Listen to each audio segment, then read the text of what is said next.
פעמונים. ותרדמתי לה באבן, שבויה בחלומה.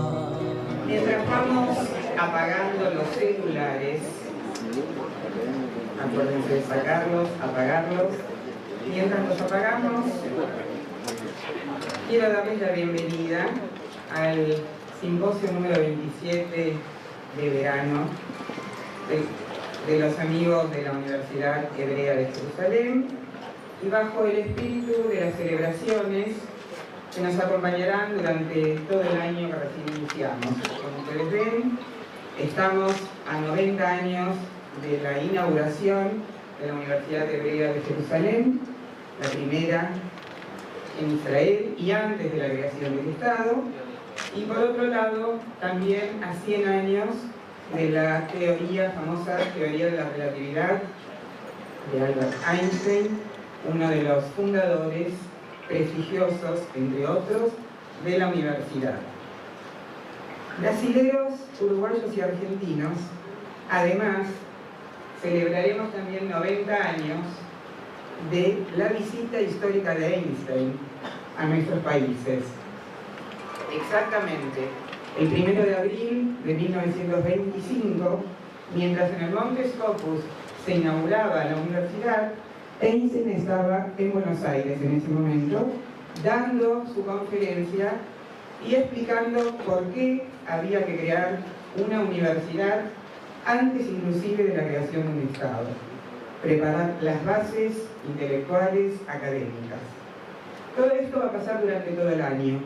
En todos nuestros países seguramente tendremos posibilidad de conocer anécdotas y muy interesantes de lo que fue la visita de Einstein a Brasil, a San Pablo, Montevideo y Buenos Aires. En Argentina además también visitó Córdoba, dio clases en la UBA, en la Universidad de Córdoba, etcétera, etcétera. Algo en la revista ustedes van a poder leer, el resto será historia para este año.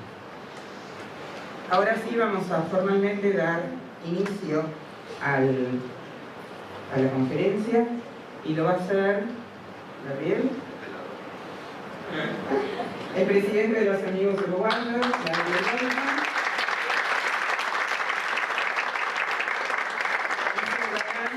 y cerrará el acto el presidente de los amigos argentinos, el doctor Isidoro Keppel. A partir de ahora nosotros tenemos calculado que cada disertante tiene su espacio para hacer su planteo, luego abriremos a preguntas, no somos tantos, podemos darnos ese lujo, ustedes van a levantar la mano y esa será la dinámica, y exactamente en 2 horas este acto termina. Yo para que calculen, para que se tiene que ir, que va a llegar un poco más tarde, pero nosotros somos en eso muy puntuales, nuestros actos empiezan y terminan con 2 horas de duración. Ahora sí.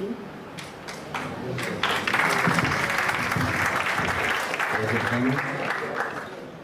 Bueno, excelentísima embajadora del Estado de Israel y gran amiga Nina Ben-Ami, estimado canciller designado Rodolfo Novoa y Patricia Damiani, estimado y gran amigo cónsul honorario de Israel en Paraguay, Alejandro Rubín y señora, autoridades, directores, instituciones, muchas gracias por estar con nosotros.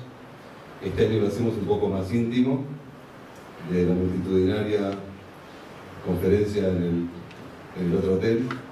Estamos hoy entre amigos y queremos darle la bienvenida. Como decía Hanna, festejamos 90 años de la creación. Sigmund Freud, Martin Buber, Einstein, varias de las grandes personalidades de Chaim Weizmann fueron de los creadores de nuestra universidad. Hoy también festejamos algo de quien durante muchos años nos acompaña acá. Este es el año 27 en forma consecutiva. Hay gente que nos sigue, según tengo entendido, desde el principio, todos los simposios de verano, sin interrupción. Y hay una pareja que hoy cumple 57 años de casados, Charlotte y José Grunberg. Felicitaciones.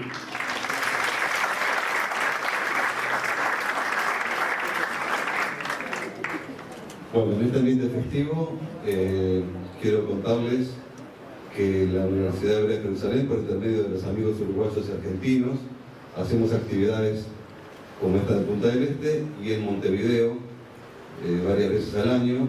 Hemos traído académicos, investigadores de medicina, hemos traído profesores de la universidad en temas como filosofía, como física, como educación. Tratamos siempre de juntar a los académicos que están en el primer mundo de la ciencia, del estudio, de la investigación, para coordinar con nuestros médicos, pensadores, académicos uruguayos, a los efectos de siempre ir mejorando el nivel de educación.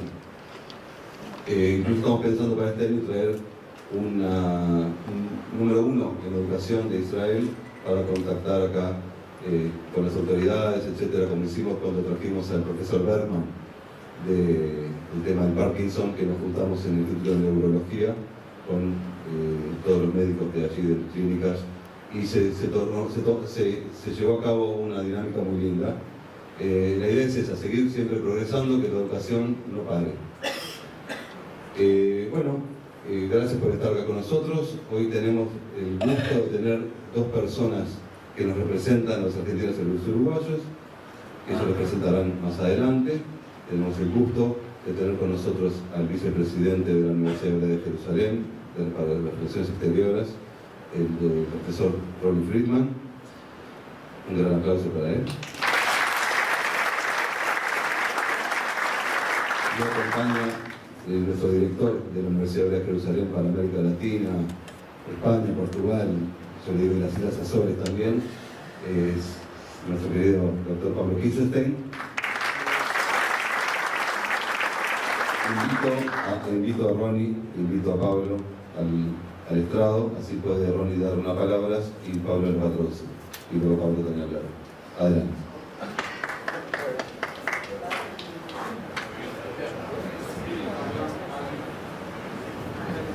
Good evening to everyone. Buenas noches para todos. The Hebrew University was established 90 years ago by a group of very successful scientists and gentlemen. The leader of this group was Albert Einstein. La Universidad Hebrea fue establecida hace 90 años por un grupo de científicos y liderados por Albert Einstein. The idea or concept was to establish a university in Palestine, as it was called at that time, with the idea of drawing very good, very bright scientists to Palestine to teach and research in Hebrew. La idea fue levantar una casa académica en aquel tiempo llamada Palestina y poder atraer científicos brillantes hacia esas partes. With time, this has become the central vision of the Hebrew University: excellence in research and even more excellence in teaching. Eso fue uno de los leitmotiv de la universidad: excelencia en investigación In teaching. y también en la educación, en la enseñanza. We must have been doing something right, because there is no other higher education establishment in Israel, and not many in the world, that can boast 10 to 12 graduates that are recipients of the Nobel Prize, the Field Prize, and the Curie Prize. Evidentemente algo bueno hemos hecho en toda esta historia, ya que tenemos entre 12 premios Nobel, laureados Nobel en nuestras vitrinas. This is a mere reflection of what we have been doing in the last 90 years. Este es un ejemplo de lo que hemos estado hecho en los últimos 90 años.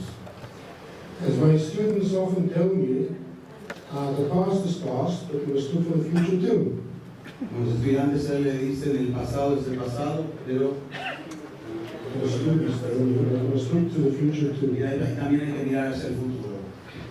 So what is the future for the Hebrew University? What is the next 90 years going to look like? ¿Cuál es el futuro para la Universidad Hebrea? ¿Cómo serán los próximos 90 años?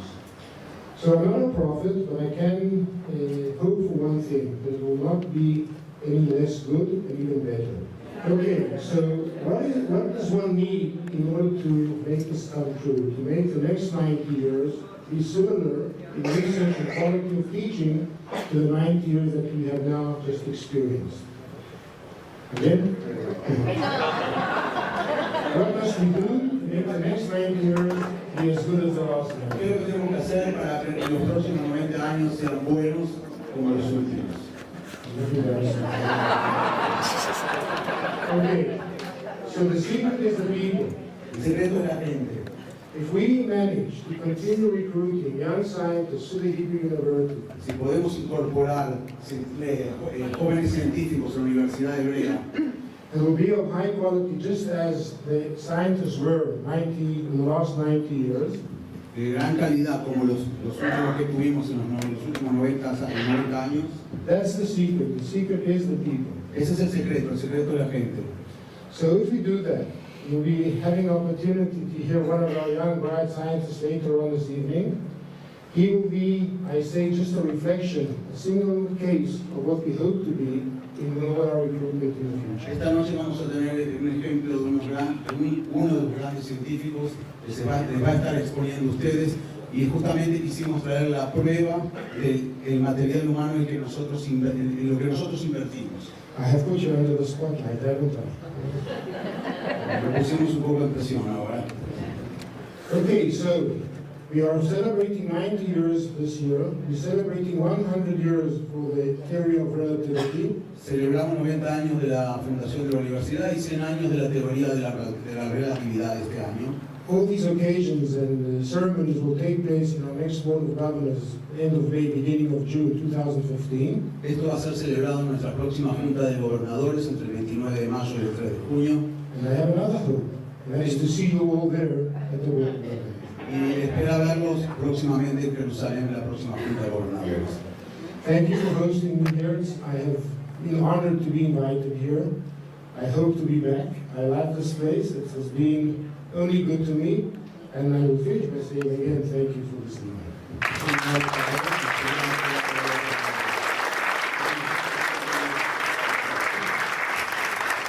Me tocan a mí 2 minutos de español y lo voy a hacer bien corto porque yo sé que están esperando la parte más interesante. Yo les quiero contar que este último año, les voy a hacer un resumen cortito en 2 minutos de lo que pasó. En comienzo de 2014 estuvimos en un evento con el periodista y ex alumno de la Universidad Hebrea, José Levi. Ustedes se acuerdan, un evento en el Hotel Conrad con la participación de más de 1.100 personas. Yo digo, gracias a Dios que lo hicimos el año pasado, en enero, porque si lo hubiéramos hecho este año a José Levi, nos hubiéramos quedado sin evento porque está cubriendo todos los eventos en Europa. Así que en ese lado tuvimos suerte. Durante todo el año tuvimos la presencia de profesores e investigadores en Argentina, Brasil y Uruguay. Quiero destacar entre varios a 2, a la profesora Rachel Elior en el tema de Kabbalah y al profesor Barenholtz en el tema de oncología farmacológica. El profesor Barenholtz fue invitado a Argentina por el Instituto Fleming, así que tuvimos la oportunidad de mostrar las cosas buenas que hacemos en el Estado de Israel.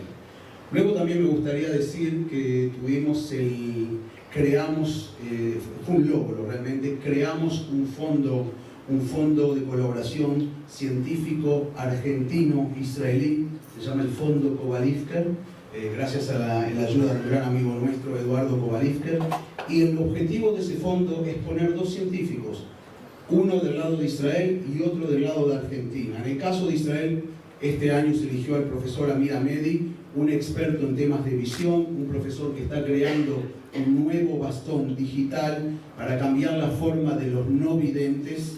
Y en el otro lado tenemos un excelente científico en Argentina de la Universidad de Titela, un neurocientífico, el doctor Mariano Sigman. Así que seguramente buenas cosas van a pasar este año a través de esa colaboración. Así que también muchas gracias, Eduardo. Otra cosa que les quería comentar para ir cerrando, nosotros, bueno, ustedes saben los eventos del verano, lo que pasó en julio y agosto en Israel, tuvimos la guerra, la universidad también se vio afectada, algunos misiles o pedazos de misiles cayeron en la ciudad de Rehovot y parte de ellos también explotaron en la Universidad de Jerusalén, en la Facultad de Agricultura, pero también nosotros somos conscientes y nuestros amigos en el mundo han sido conscientes y fueron muy solidarios con nosotros y nos apoyaron muchísimo durante esos tiempos.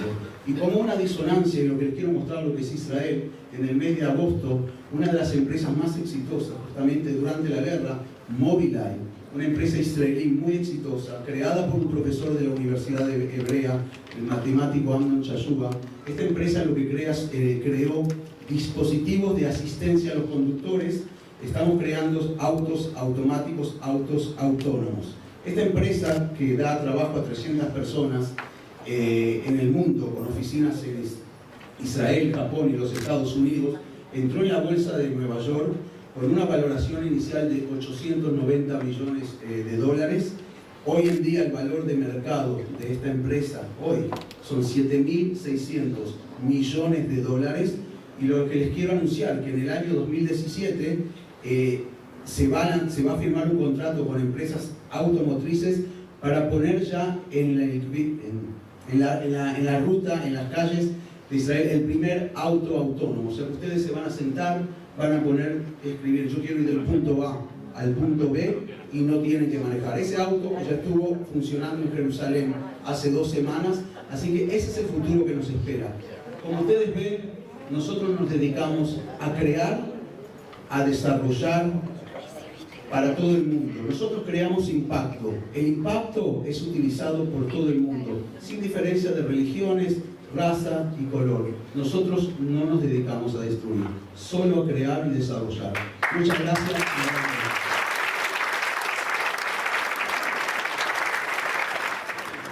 Ahora sí vamos a comenzar con las exposiciones.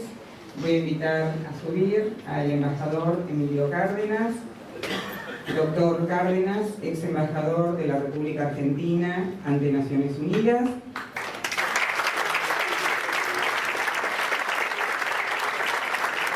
Y al doctor Daniel Schwartz, senior lecturer de los departamentos de Ciencias Políticas y Relaciones Internacionales de la Universidad Hebrea de Jerusalén. Gracias y adelante. Va a empezar el doctor Cárdenas. Primero, quiero agradecer la presencia de la embajadora de Israel en la República Oriental del Uruguay, también la presencia del canciller designado por el presidente electo Tabaré Vázquez. Ronnie, nice to have you here. No translation. Jim, qué bueno estar en tu casa por primera vez después de tantos años de ser huéspedes de Conrad. Como ves, tenés el salón repleto. A todas las autoridades de los amigos de la Universidad de Jerusalén, gracias por haberme invitado. A todas estas caras que he visto varias veces año a año y que ya me son familiares, gracias por acompañarnos esta noche. Cuando en el mes de diciembre nos sentamos con las autoridades de los amigos argentinos de la Universidad de Jerusalén para tratar de determinar cuál debía ser el foco de esta reunión este año, llegamos a la conclusión que lo mejor que podíamos hacer era revisar básicamente 3 temas. Primero, la situación doméstica, política, a la luz de las elecciones del 17 de marzo. Segundo, lo que podríamos llamar coloquialmente los cambios en el vecindario en Medio Oriente. Y tercero, qué estaba pasando en el mes de diciembre, que finalmente ocurrió el 29 de diciembre, el último día de trabajo del Consejo de Seguridad, que es la propuesta de los palestinos de sancionar una resolución en el Consejo de Seguridad, a la que me voy a referir al final de mi exposición, y que va a servir de entrada a la exposición que va a hacer Daniel después, que básicamente va a tener en cuenta qué temas de sustancia abre este nuevo desafío palestino internacionalizando el conflicto. Déjenme primero decirles que, obviamente, cuando nos juntamos en el mes de diciembre, no había ocurrido lo que todos sabemos que ocurrió desgraciadamente en París. Pesadilla para muchos de nosotros que pensábamos que podía suceder. Esto no sorprende naturalmente al pueblo judío, que tiene un grado de realismo sobre las posibilidades de estas cosas tan tremendas superior al del resto de la gente en el mundo.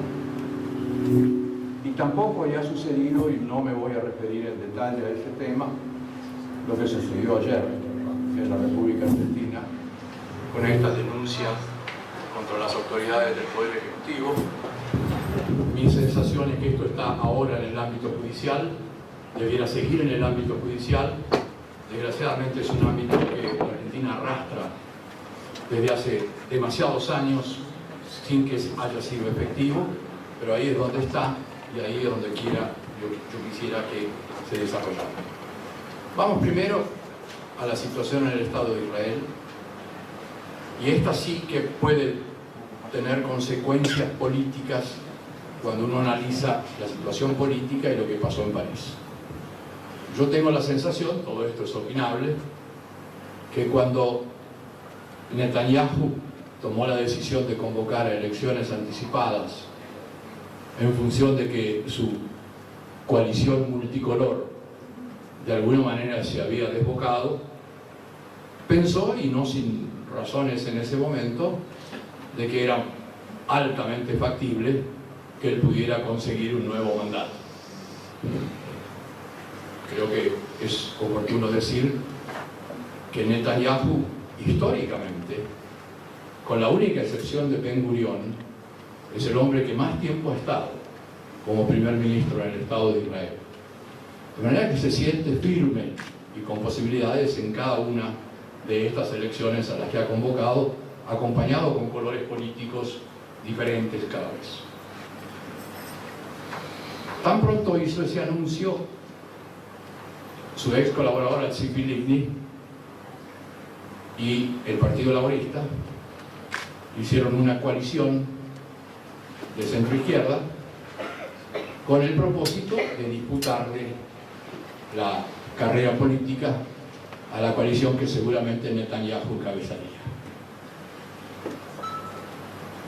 Cuando se hizo este anuncio, lo que parecía una carrera con un caballo del comisario relativamente fácil de ganar, empezó a evidenciarse en función de las encuestas que era una puja muchísimo más cerrada de lo que inicialmente se estimaba. Para quienes miramos la región desde el punto de vista de la política internacional, yo creo que en ese entonces, y esto antes de París vuelvo a decir, en ese entonces los colores de cada uno de estos contendores respecto del proceso de paz eran distintos. Los últimos 6 años de Netanyahu, el proceso de paz no ha avanzado sustancialmente, se ha adormecido, algunos pueden decir hasta que se ha anestesiado, y el último esfuerzo norteamericano, el error de haberle dado plazo a ese esfuerzo, digamos, quedó en la nada, venció el plazo y pareció que el proceso de paz quedaba flotando. Por eso uno tiene la sensación de que Netanyahu era partidario del status quo. Y hay una razón, a mi modo de ver, muy fuerte para que este argumento tenga validez, que es que más allá de lo que ha ocurrido en los últimos tiempos, lo cierto es que la legitimidad y la representatividad de Mahmoud Abbas a cargo de la autoridad palestina está, para decirlo de alguna manera, sumamente deteriorada. ¿Por qué?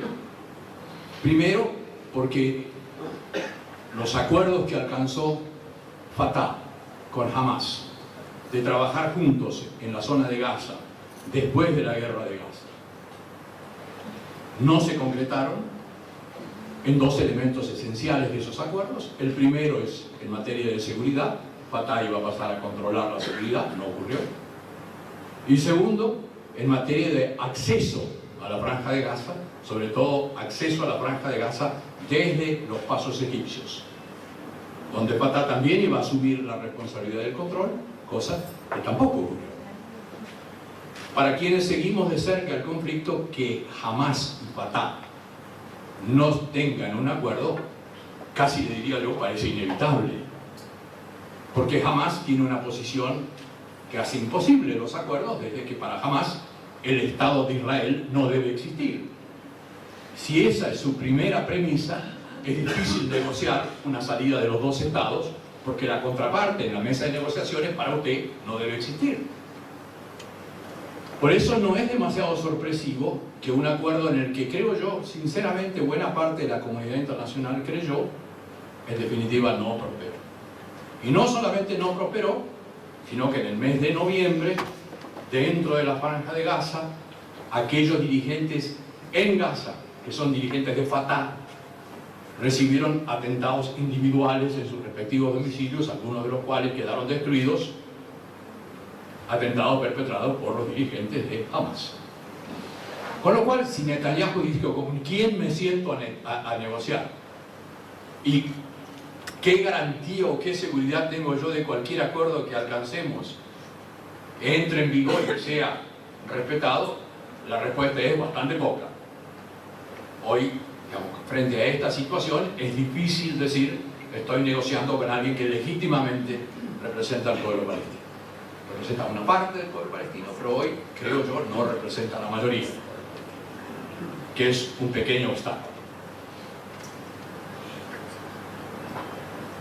Esta división entre Fatah y Hamas, a mi modo de ver, hace o obliga a la dirigencia de Fatah a tratar de seguir teniendo protagonismo. Y mi sensación es que, en alguna medida, lo que sucedió el 29 de diciembre en Naciones Unidas es respuesta a esta necesidad que tiene Fatah de seguir teniendo protagonismo dentro del ámbito palestino. Voy a volver a esto. Por eso es que, desde el punto de vista de las negociaciones de paz, mirándolo a Netanyahu en el origen de esta nueva carrera electoral, uno podía decir Netanyahu es partidario del status quo. Pero ocurrió una cosa que, a mi modo de ver, el invierno ha contribuido a calmar, que es que un status quo que era relativamente calmo, porque Israel había mejorado enormemente su seguridad, se transformó en un status quo violento, particularmente en el ámbito de Jerusalén, con algunas manifestaciones de violencia, no digo desconocidas, pero sí manifestaciones de violencia que en los últimos tiempos no habían ocurrido, como son los asesinatos a cuchillazos, como son atropellar a la gente que espera el tranvía o el tramway, que quiera llamarlo, con automóviles cuando están absolutamente desprevenidos. Y eso transformó el status quo en un status quo con un componente nuevo de violencia, alto, que incomoda a la gente, incomodó a la gente y empezó a influenciar en la carrera electoral, a mi modo de ver, las propuestas sobre todo del Tzipi Livni y del otro lado. De todos los políticos que, a mi modo de ver, hoy tienen protagonismo esencial en Israel, Tzipi Livni es probablemente aquella que más fuerza hace por llevar adelante el proceso de paz, a pesar de los obstáculos que la conversación tenga. Entonces uno podía decir en aquel entonces, una opción es pro status quo y otra opción es pro regreso a la mesa de negociaciones. El problema es que el regreso a la mesa de negociaciones se dice fácil, pero es difícil porque, digamos, cada vez que se han acercado a la mesa de negociaciones no se ha logrado ningún acuerdo sustantivo. Después ocurrieron esos atentados terribles de París, respecto de los cuales nuestra región no ha reaccionado como debía. Para nada. Se excluyó ex profeso de las manifestaciones en contra de los atentados lo ocurrido en el mercado kosher. Y muchos países aprovecharon la circunstancia para poner a un costado el tema de la libertad de expresión. Y algunos de esos países hasta dijeron, están usando el tema de la libertad de expresión porque tienen un atentado que les permite volver a plantearlo. Y digo esto con mucha preocupación porque vivimos en una región donde la democracia ha sido objeto de deformaciones muy importantes en los últimos 10 años y donde la libertad de expresión ha sido atacada y está restringida en muchos de nuestros países ante un silencio incomprensible de los organismos regionales. Incomprensible si es que uno no advierte que los organismos regionales tienen una marcha pautada. Pautada en función de que hay un conjunto que tiene una sola voz. Y esto parece agregarle musculatura a la región, pero es lo contrario al diálogo, es lo contrario a la fertilidad, es lo contrario a las diferencias de opiniones, es lo contrario a los matices, y a mi modo de ver es lo contrario a la libertad.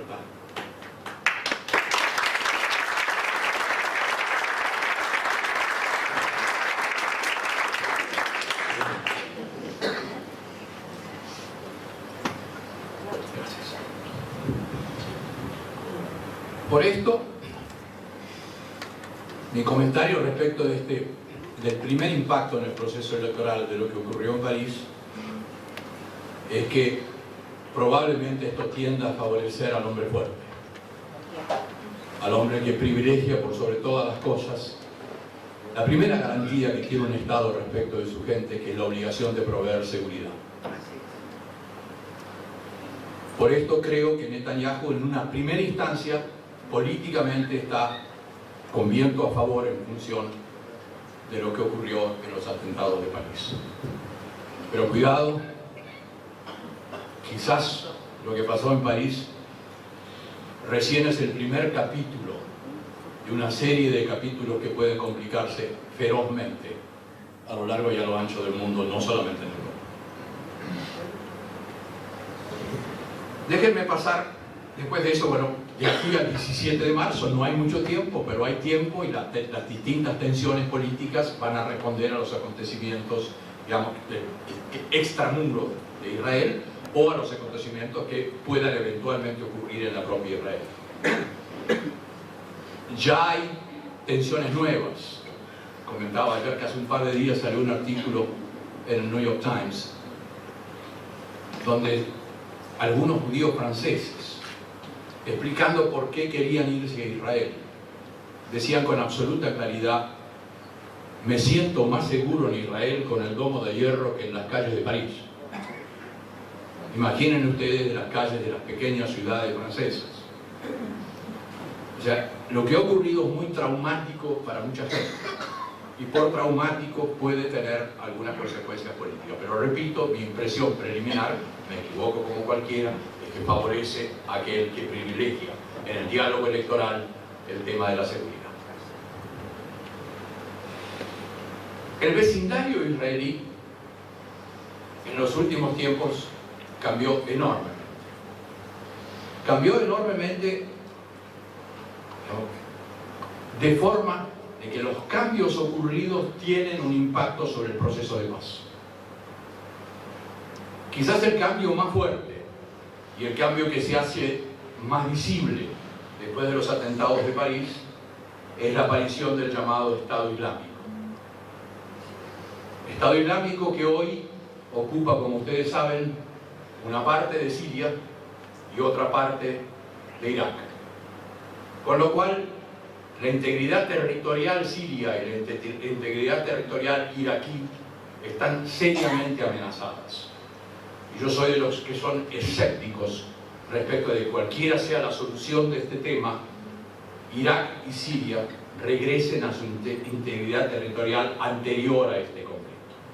Yo tengo la sensación de que van a perder, digamos, no solamente respecto del fundamentalismo islámico, sino que creo que particularmente los kurdos del norte de Irak, que han tenido una actuación decisiva en los últimos meses, van a reclamar con fuerza y con razón mayor autonomía en la defensa de su identidad. Entonces, la primera novedad es el Estado Islámico, la barbarie que despliega y el fenómeno, otra vez, de la limpieza étnica. Limpieza étnica de todos aquellos que no piensan como ellos piensan en su versión del Islam fundamentalista.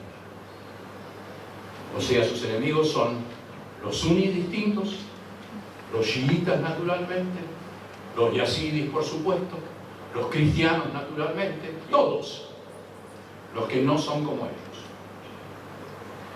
Peligrosidad extrema a partir de la toma de Mosul. Mosul, como seguramente algunos de ustedes saben, es la segunda ciudad iraquí donde el Estado Islámico se hizo de recursos financieros enormes y donde el Estado Islámico se apoderó de buena parte del armamento de última generación que los norteamericanos habían entregado al ejército iraquí. Que tiene además otra manifestación, de que buena parte de los oficiales que trabajaban para Saddam Hussein en tiempos de Saddam Hussein hoy son los que conducen bélicamente los movimientos del Estado Islámico, que habían aparentemente disminuido y que ayer y hoy han aumentado sustancialmente, lo que quiere decir que los bombardeos de la coalición, digamos, contra el Estado Islámico han tenido algún efecto, pero un efecto limitado, no decisivo. La presencia del Estado Islámico ha modificado también posiciones de otros vecinos. Turquía, que al comienzo del conflicto endosaba al régimen de la familia Assad, ahora no tiene marcha atrás en su enemistad con los Assad en Siria. Pero Turquía tiene un problema muy serio, que una cosa es, digamos, endosar a la insurgencia contra Assad y otra cosa es creer que esa insurgencia es homogénea. No lo es. Hay muchísimas variantes violentas, incluso enemistadas y guerreando entre sí. Turquía ya no es más un vecino confiable. Turquía se ha acercado a Irán últimamente después de haber tenido algunos chisporroteos, porque los dos compiten por el liderazgo regional. Y yo diría que la única rigidez que tiene hoy la relación turca es con Azerbaiyán, que sigue financiando el fundamentalismo. Mientras tanto, desde el episodio de la flotilla, la relación con Israel, que en algún tiempo era excelente, hasta de cooperación militar, no se ha mejorado. Irán. Irán hoy tiene pretensiones clarísimas de liderazgo regional, es el líder de los chiitas, está comprometido hasta acá militarmente, tiene a Hezbollah de alguna manera ayudando y salvándolo a Assad frente a la insurgencia siria. Si no hubiera sido por Hezbollah, quizás Assad hoy no estaría donde está. Y tiene hoy también milicias de la Guardia Revolucionaria en el terreno, sobre todo en las cercanías de Bagdad, como fuerzas de interposición entre el Estado Islámico y lo que puede ser el ingreso del Estado Islámico a los alrededores de Bagdad. Con la comunidad internacional, Irán mantiene una conversación, como ustedes saben, tratando de encauzar el programa nuclear iraní de modo que la desconfianza hacia ese programa, que consiste en la percepción de que hay un capítulo oculto militar, pueda manejarse. Hasta ahora, en el primer periodo de negociaciones más su extensión, no se ha alcanzado el progreso que hubiera permitido cerrar las negociaciones. Hay una segunda prórroga que vence a fin de junio. Las negociaciones que se iban a hacer en el mes de diciembre y en el mes de enero se hicieron. Efectivamente, ayer hubo 6 horas de negociación sobre este tema. Es muy posible que los aspectos técnicos, como está previsto para fin de marzo, haya un acuerdo a nivel técnico, o sea, sobre todo en el plano de la verificación. Pero no está para nada garantizado que los conservadores de la oligarquía clerical que maneja Irán al final le permitan a Rouhani cerrar el proceso. Rouhani, reformista. Razón por la cual en los últimos días Rouhani ha hecho una amenaza concreta de carácter político dirigida a los clérigos, recordándoles a los clérigos que cuando hay elecciones y los iraníes van a depositar su voto, los reformistas son más que los conservadores. Por eso él es presidente. Y diciéndole, si yo llego a un acuerdo, voy a usar una facultad que tengo, que es la de convocar a un referéndum. No se les ocurra vetarme cuando yo he convocado el referéndum o cuando la salida es el referéndum, porque los voy a dejar descolocados. Lo que muestra que hay una pulsión. Ahora, yo no soy de los que creen que hay diferencias tan enormes entre reformistas y conservadores. No lo puedo creer por los hechos, sobre todo por la situación de los derechos humanos, y no lo puedo creer porque el ministro de Justicia del gobierno de Rouhani era el número 2 del servicio de inteligencia del gobierno de Ahmadinejad, día y la noche. Y este señor sigue estando en puestos de una enorme responsabilidad en la conducción política iraní.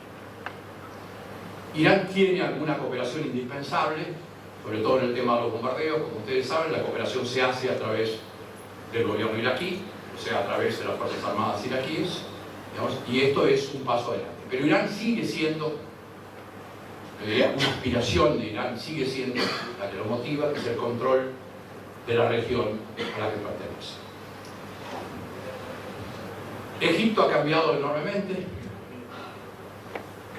de haber sido responsable de haber armado a Hamas para que intentara la violencia que intentó con la construcción de los 32 túneles en la tercera guerra en 6 años, digamos, que ha habido en la Franja de Gaza, cuando la hermandad musulmana, a la que está íntimamente vinculada, como ustedes saben, Hamas era gobierno en Egipto. Egipto pasó al derrocamiento de la hermandad musulmana por parte de las Fuerzas Armadas y a elecciones que consagraron al ex líder de las Fuerzas Armadas, el general al-Sisi, como el nuevo presidente constitucional egipcio. Y Egipto, alejado de ser un peligro por la colaboración con Hamas, digamos, y ha vuelto a jugar un rol no muy distinto al rol que jugaba en época de Mubarak, en el sentido, digamos, de no incentivar el terror. Líbano depende de lo que ocurre en Siria, digamos, es sumamente, altamente susceptible al contagio. Digamos, yo no haría un análisis separado del Líbano si no fuera porque está Hezbollah. Y Hezbollah mantiene su inventario de misiles intacto. Y precisamente cuando las fronteras se abren ocurre lo que ocurrió en la Tercera Guerra, cuando los misiles cayeron sobre la Universidad de Jerusalén. Cayeron porque esta vez los misiles como los M302, ¿no?, que habían sido provistos por Irán a través de Egipto con el consentimiento de la hermandad musulmana, integraban el inventario de misiles, ¿no?, que el mundo quizás no advirtió que 100 misiles por día es una enormidad, pero la enormidad es todavía peor cuando esos misiles pueden llegar a cualquier rincón de Israel, como ocurrió por primera vez en esta última conferencia. Y no quiero abusar de mi tiempo, voy a pasar al tercer tema, que es el tema que Daniel va a continuar. ¿Qué pasó a fin de año con los palestinos? Mahmoud Abbas, como dije, a mi modo de ver, buscando representatividad, buscando legitimidad, buscando fuerza política, presentó una resolución en el Consejo de Seguridad que fundamentalmente tenía 3 objetivos. El primer objetivo es poner un plazo a la negociación de paz. Ese plazo, en el texto de la resolución, que debía haber tenido 9 votos a favor para ser aprobada, esto dejando de lado el veto de los Estados Unidos, que a mi modo de ver al final, si es necesario, va a caer. La negociación debía terminar a fin de diciembre. Sí o sí. Segundo, las fuerzas de seguridad israelíes que están en Cisjordania, tema delicadísimo, debían retirarse a más tardar a fin del año 2017.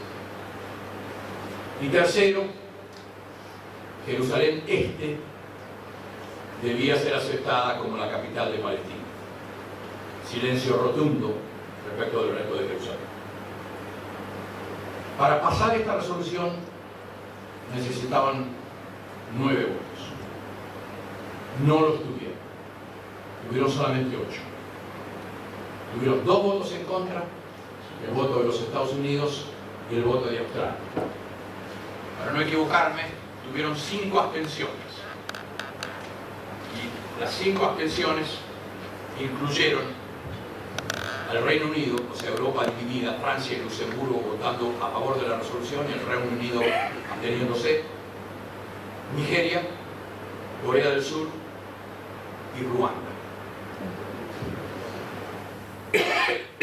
Fíjense lo que pasa ahora. El Consejo de Seguridad, como seguramente recuerdan, tiene 15 miembros, 5 permanentes, las 5 potencias con derecho de veto, 10 miembros no permanentes que se renuevan por mitades.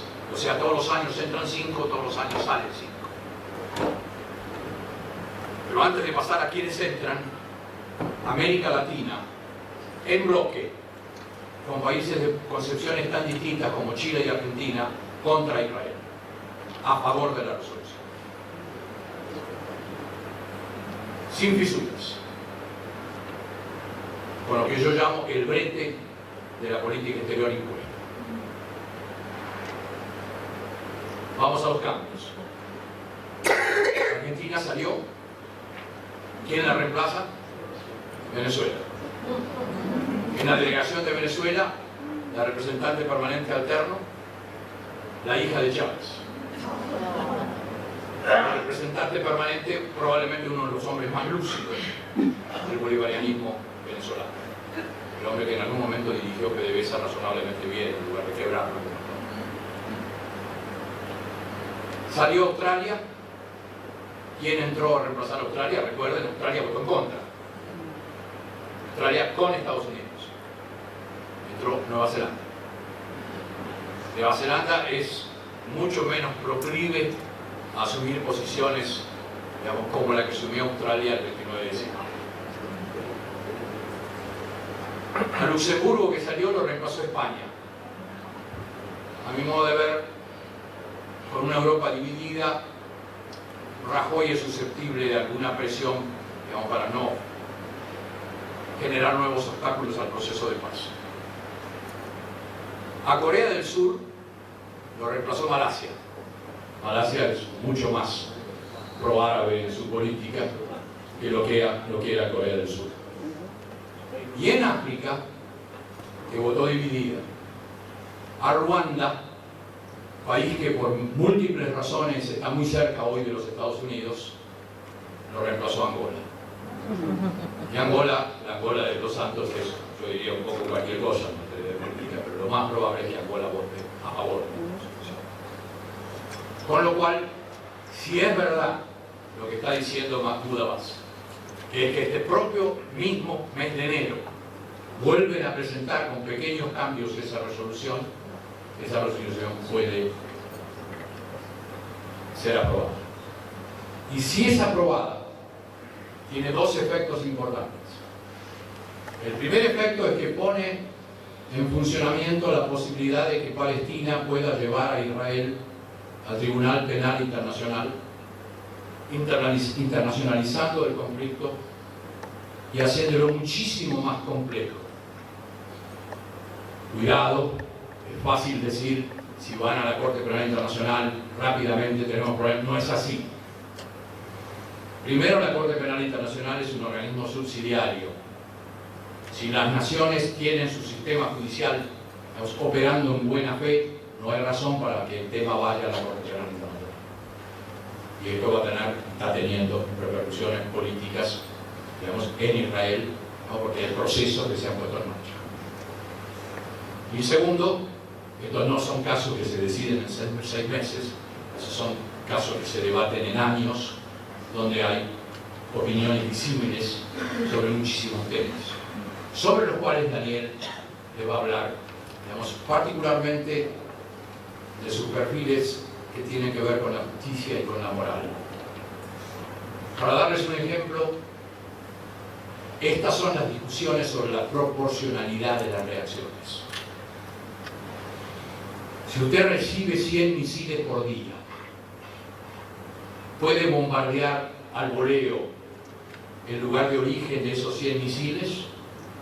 ¿O tiene que encontrar milimétricamente cada uno de los 100 lanzadores de misiles y no puede hacer otra cosa que encontrarlos? Cuando lo que está en juego es la vida de su gente. Discusión abierta, difícil, con posiciones flexibles y con posiciones rígidas. Pero se abre un enorme universo diferente en el capítulo de Medio Oriente, que a mi modo de ver, lejos de colaborar a poner en marcha el proceso de paz, se transforma en un obstáculo adicional, digamos, que va a empantanar muchas de las conversaciones, digamos, por las consecuencias que ese obstáculo va a generar. Paro acá, que estoy seguro que Daniel nos va a iluminar.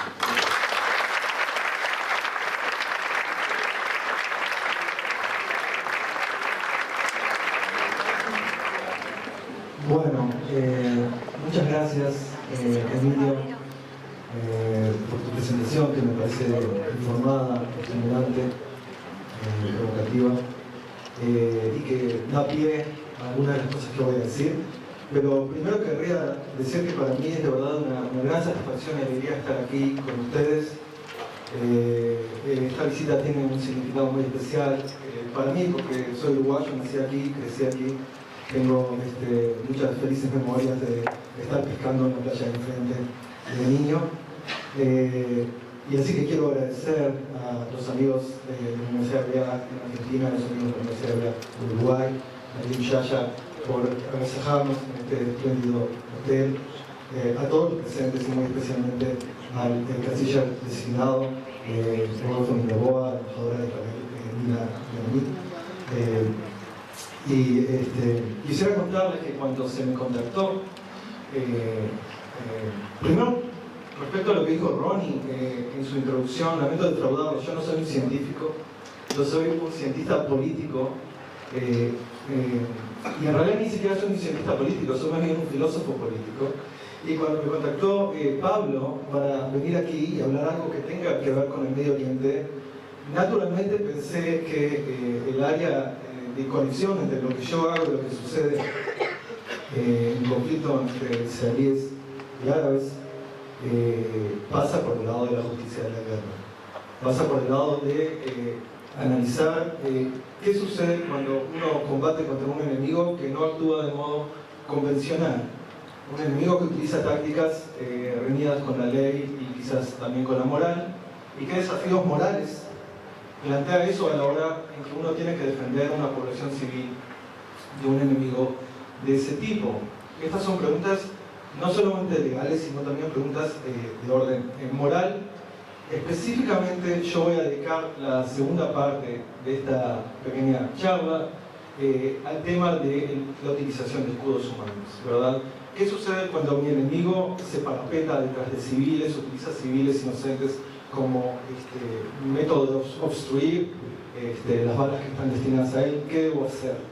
Ese es uno de los desafíos morales más interesantes, y quiero contarles un poco cuál es la discusión, porque los filósofos discuten estas preguntas, no solo discuten preguntas teóricas alejadas de la realidad. Esta discusión de la justicia de la guerra se marca en un campo de investigación llamado teoría de la guerra justa. Existe la teoría de la guerra justa. Querría decir que no se trata de una teoría en el sentido como las teorías de la física, un conjunto de proposiciones coherentes que buscan explicar un fenómeno, sino un campo de reflexión que ha tenido mucho desarrollo últimamente, donde se trata de pensar sistemáticamente, de modo no sesgado, de modo tan objetivo como podamos hacerlo, acerca de estas preguntas que nos presenta la realidad bélica. Un poquito de historia. Claramente no empezamos ahora nosotros, los seres humanos, acerca de pensar qué es la guerra justa. Esto arranca con los griegos, con los romanos, miles de años atrás. Y tiene un desarrollo, no les voy a contar mucho, pero digamos que el periodo de esplendor y de auge en este tipo de reflexión sistemática de cuándo es justo pelear, cuándo el matar puede ser una actividad justificada, es quizás entre los teólogos españoles en la época de la conquista, donde se preguntan precisamente con qué derecho nosotros guerreamos y peleamos contra los indígenas. Pero viniendo al presente, y por lo menos en el mundo anglosajón, la discusión de la justicia de la guerra ha tenido una gran revitalización en los últimos, digamos, 40 años. ¿Por qué? Por Vietnam.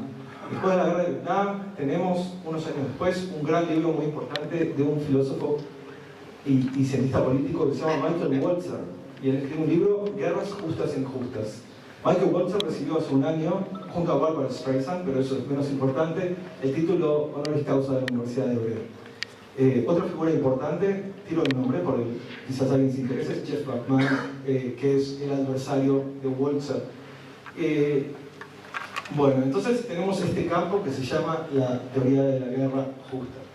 Quiero decir tres cosas que me parecen muy importantes a esta altura de mi presentación. La primera es que cuando yo vengo y hablo de la moral y la guerra, quiero que quede claro que no estoy hablando de la ley. El contenido de lo moral y el contenido de la ley son cosas distintas. Nosotros lo sabemos, ¿no? Por ejemplo, hay acciones que son inmorales, pero no están penalizadas por la ley, son legales. Puedo mentir, puedo hacer un acto de ingratitud y eso no es ilegal, ¿verdad? Por otro lado, hay acciones que podrían ser moralmente justificadas y contradecir la ley. Por ejemplo, si yo castigo de modo privado a una persona porque no pude demostrar ante un juez que fui objeto de un acto de injuria, eso es ilegal, pero podría estar moralmente justificado.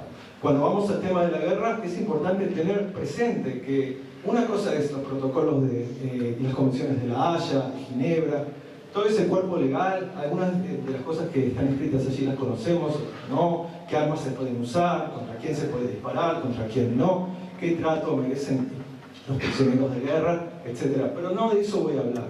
Yo voy a hablar de la moral, de la justicia, no de los aspectos legales, que son los más conocidos y los que más aparecen en el debate público. Ahora la segunda cosa. Ustedes dirán, la moral, pero ¿la moral de quién? ¿No? No hay una moral universal, absoluta. Quizás está la moral de nuestra sociedad, nuestros valores, los valores de ellos, la moral de Israel, la moral de Hamas, la moral de Hezbollah.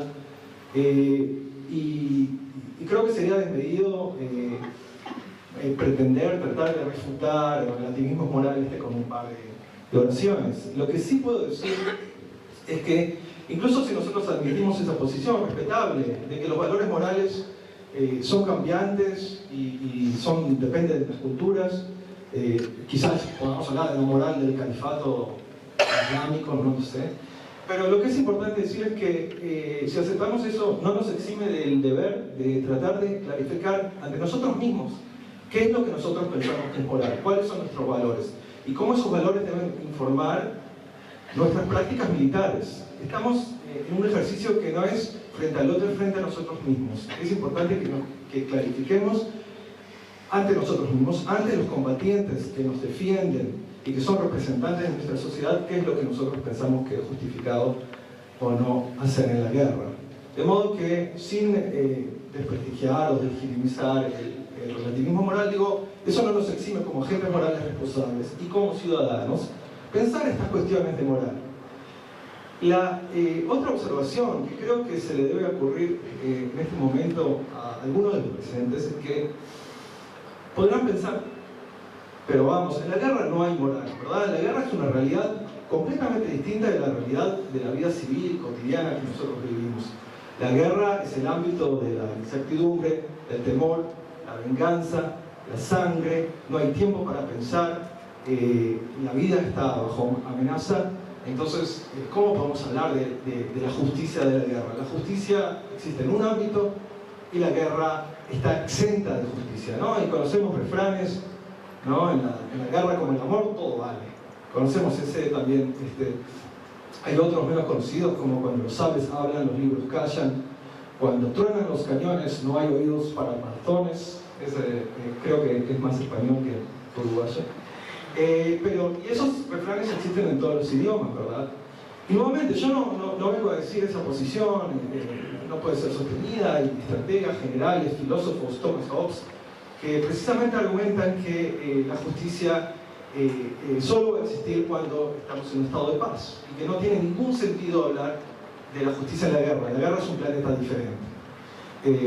Lo que yo puedo decir es que no me parece que esta posición tenga tantos adherentes si nos ponemos a pensar. Cuando nosotros pensamos en el asesinato a mansalva de civiles inocentes, el uso de violación, genocidio, la destrucción de propiedad civil, y atropellos y crueldades revulsivas que suceden hoy. Nuestro instinto moral es decir, eso está mal, ¿verdad? Nosotros no decimos, bueno, en la guerra todo va. De modo que esta posición, que quizás podemos llamarla una especie de como nihilismo moral selectivo, ¿no? Un nihilismo moral de la guerra, existe, y yo no soy partidario de ella, la respeto, pero no creo que represente de verdad nuestras mejores intuiciones morales.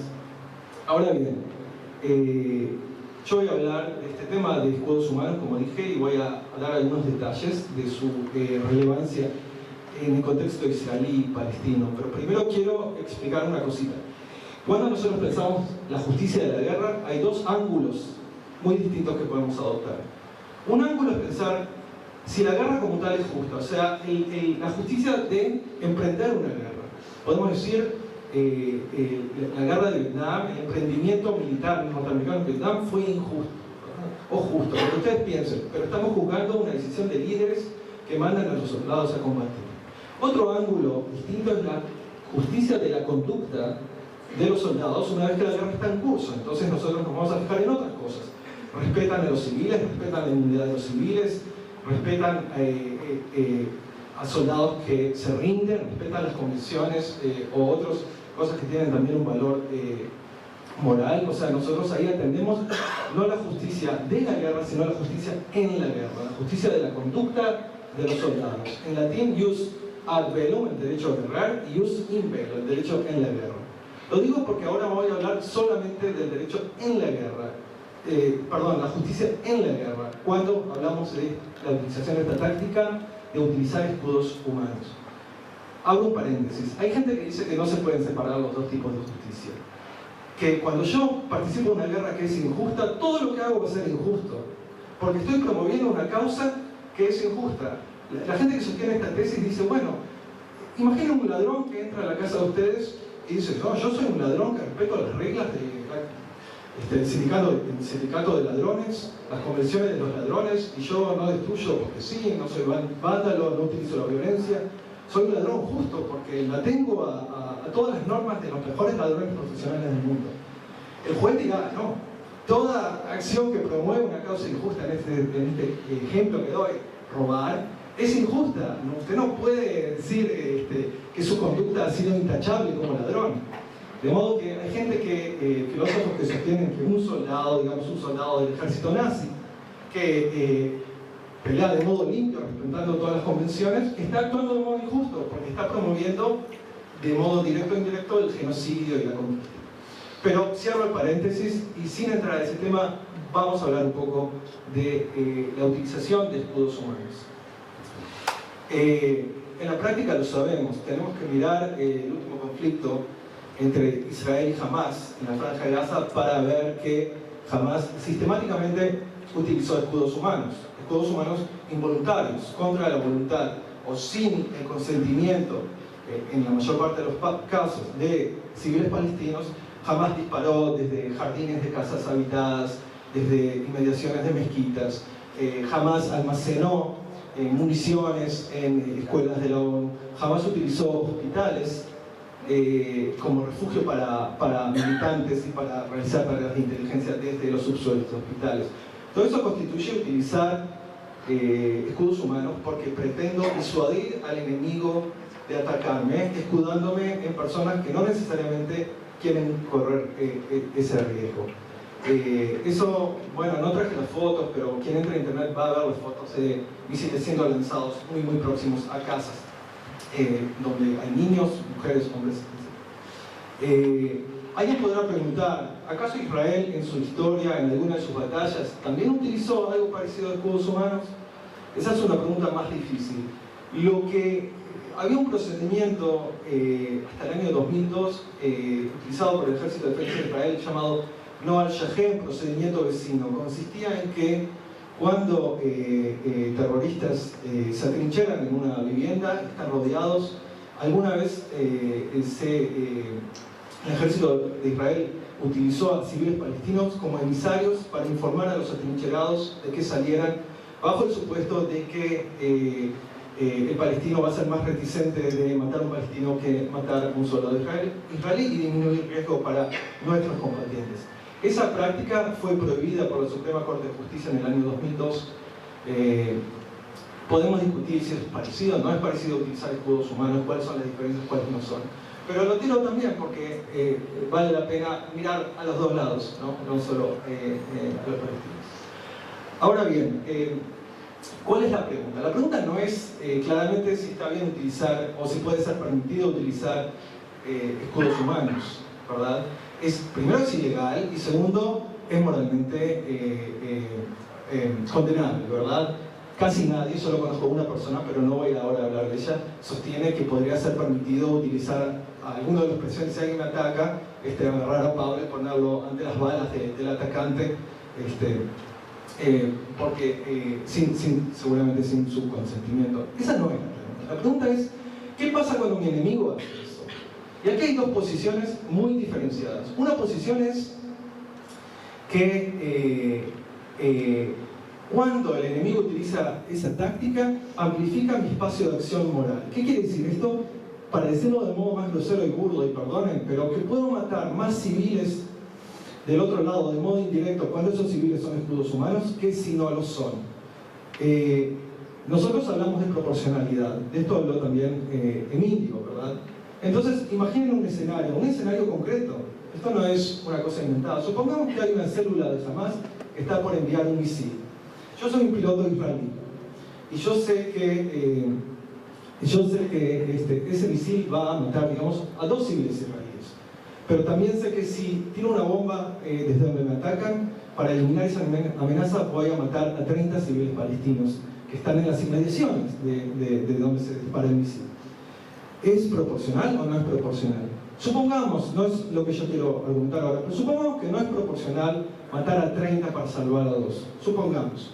Luego el piloto es informado que estos no son simplemente 30 civiles, estos son 30 escudos humanos, o sea, están retenidos a la fuerza por Hamas. El piloto dice, bueno, pero entonces si yo los mato es responsabilidad de Hamas. Y entonces pasa a ser proporcional, según una posición.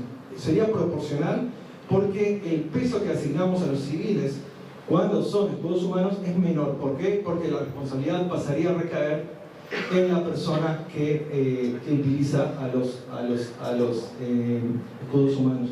La situación es analógicamente similar a un caso de toma de rehenes. Imaginen que un terrorista toma rehenes y me amenaza, y me dice, te mato. Y me dice, si tú te defendes, yo mato a los rehenes, ¿verdad? Yo me defiendo, él mata a los rehenes. ¿Qué digo yo? Bueno, no es mi culpa. Hay una acción que intermedia entre la muerte de los civiles. Yo no los maté, lo mató el terrorista. La responsabilidad por esa muerte pertenece al que tomó los rehenes.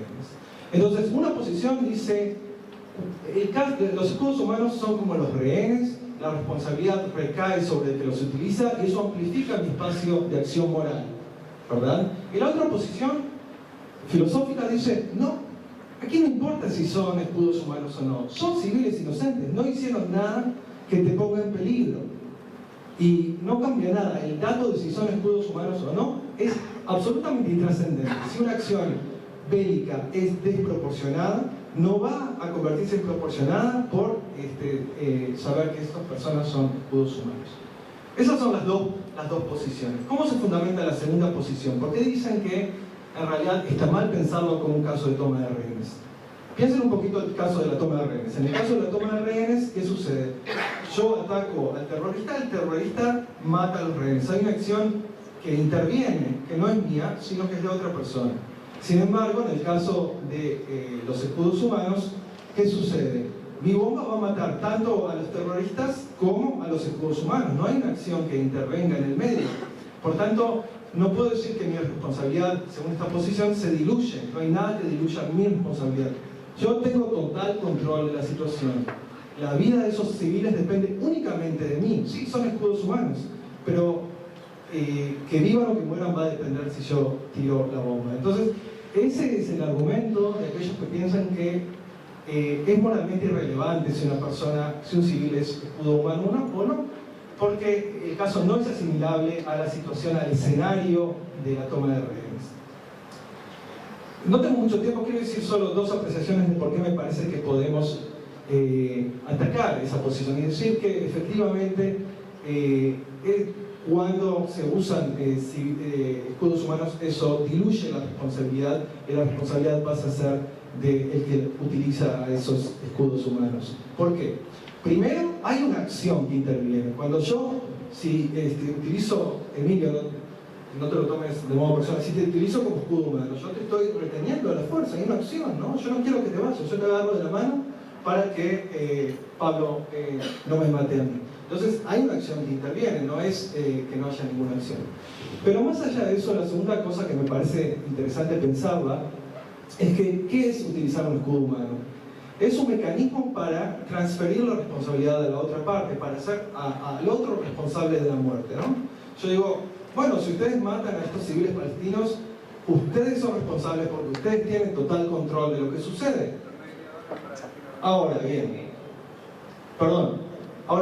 si eso es cierto, vale la pena pensar, ¿pregunta? Después, vale la pena pensar que entonces esos mecanismos, si son exitosos, no sé si son exitosos, pero si es exitoso el mecanismo de revertir la responsabilidad, pasársela al otro, también Israel podría usar mecanismos similares. ¿Qué significa esto? Supongamos que Hamás tiene escudos humanos. Yo tengo una bomba que está programada para explotar en 5 minutos. Está programada de un modo que yo no pueda alterar el trayecto de la bomba, del misil, no puedo hacer nada. 5 minutos es suficiente tiempo para evacuar a los civiles. Aprieto el botón.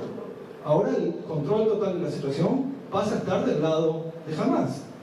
Si mueren o no mueren los civiles va a depender solo de ellos, porque ellos pueden evacuar o no evacuar. Entonces lo que digo es simplemente, podemos volver a los casos, discutirlos quizás en más detalle luego, pero es muy peligroso pensar que estos mecanismos de transferencia de responsabilidad son exitosos, pero si lo son, pueden estar a disposición de ambas partes, ¿verdad? Y uno puede frustrar las intenciones del otro de pasarle la responsabilidad. Es una pelota, le tiras una pelota y vos le tirás la pelota de vuelta. Entonces, lo que quiero a modo de conclusión decir es que, primero, este dilema es un dilema moral, pero es un dilema práctico. Las conclusiones que tengamos van a informarnos acerca de qué se puede y qué no se puede hacer moralmente en la guerra, no es un tema puramente teórico. Si alguien me pregunta, bueno, pero entonces, ¿Israel actuó bien o mal en la guerra de Gaza? ¿Se atuvo a los principios necesarios?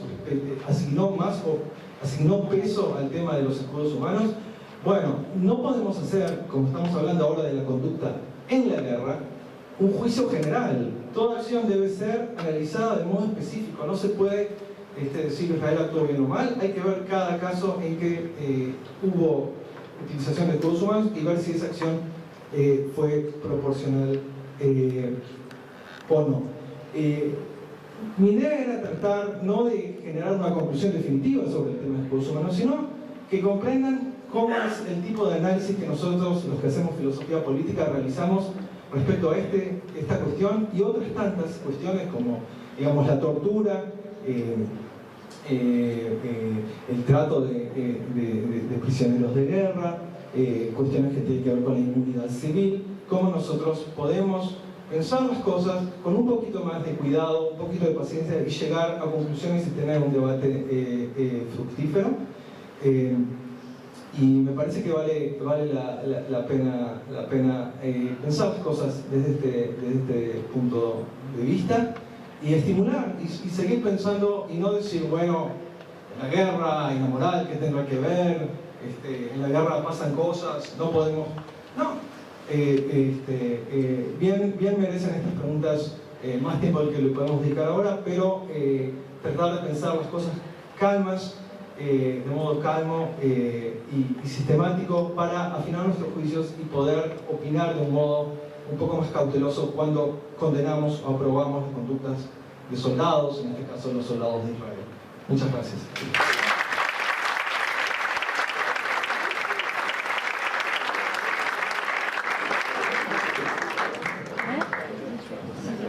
Levantamos la mano, así sabemos a quién acercarle el micrófono si es que hay alguna pregunta. Buenas noches, doctor Carmen. Sé que evitó el tema, pero me gustaría algunas palabritas sobre la situación del juicio de AMIA en estos momentos ¿Puedo pedirle por favor que lo haga?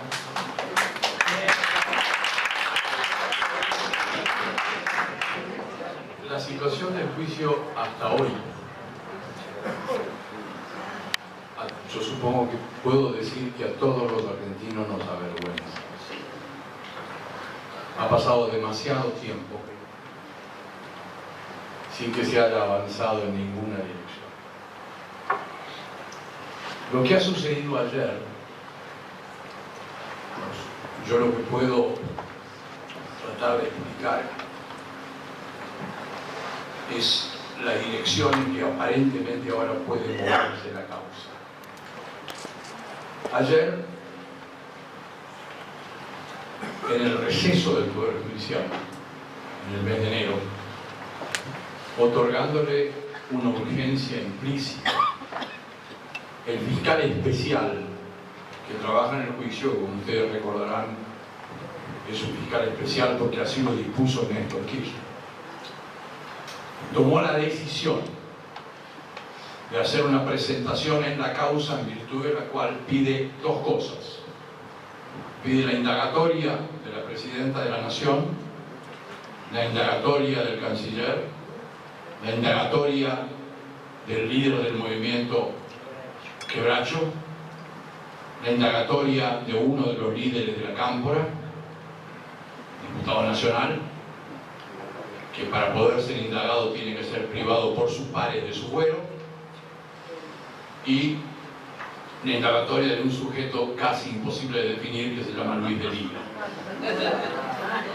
Además de eso, apunta a abrir otras indagatorias porque el fiscal está diciendo que él tiene información suministrada por los servicios de seguridad del Estado que demuestran que aquí hay una conspiración, y hoy lo aclaró con posterioridad a la denuncia, encabezada por la propia Presidenta de la Nación, en virtud de la cual, por alguna razón que todavía no está demasiado claro, la República Argentina acordó con Irán dar impunidad a aquellos iraníes que han sido acusados de responsabilidad en el crimen de la AMIA, en el atentado contra la AMIA.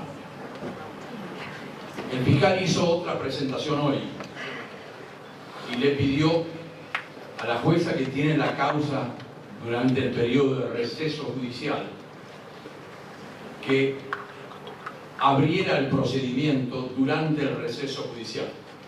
La doctora Servini de Curía, jueza federal.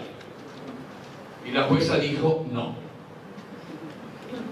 La jueza dijo no por razones técnicas que tenían que ver, según la jueza, con la falta de agregación de algunos documentos de la prueba que acompañaba la denuncia del fiscal. Con lo cual, la doctora Servini de Curía está diciendo: yo no voy a tocar este tema. El doctor Lijo, que es el que tiene la causa en el calendario normal del Poder Judicial, cuando regrese a comienzo del mes de febrero tendrá que intervenir y tomar las decisiones y disposiciones que considere necesarias. Para el fiscal, a mi modo de ver, esta es una pequeña derrota. La naturaleza de la denuncia, yo diría, es de una magnitud para muchos insospechada. Que un fiscal de la Nación acuse a las más altas autoridades del país de, a espaldas del sistema, haber realizado los actos que le imputa a aquellos a los que acusa, es de una gravedad institucional monumental. Pero, señor, en la República Argentina han ocurrido casos de gravedad institucional monumental que debieron haber conmovido al último de los argentinos y no conmovieron a nadie. Con lo cual, si alguno quiere ser escéptico, tiene derecho a ser escéptico. Yo espero que esta no sea la situación en la que la causa continúe. Hoy, habiendo anunciado que iba a salir a las 3 de la tarde a dar alguna explicación, alrededor de las 3:15 el canciller argentino dio una conferencia de prensa en la que de inicio dijo: no acepto preguntas, y solamente leyó un comunicado oficial de la Cancillería. Si yo tuviera que hacer una síntesis improvisada de qué le agrega eso al proceso, yo le diría que eso le agrega el pedido del canciller al fiscal de que revele inmediatamente cuáles son las fuentes de inteligencia que le proveyeron las escuchas que acompañan a la causa. ¿Va a suceder eso de inmediato? Yo tengo la sensación que no. Nisman intentó que el juicio se moviera durante el receso, no lo logró.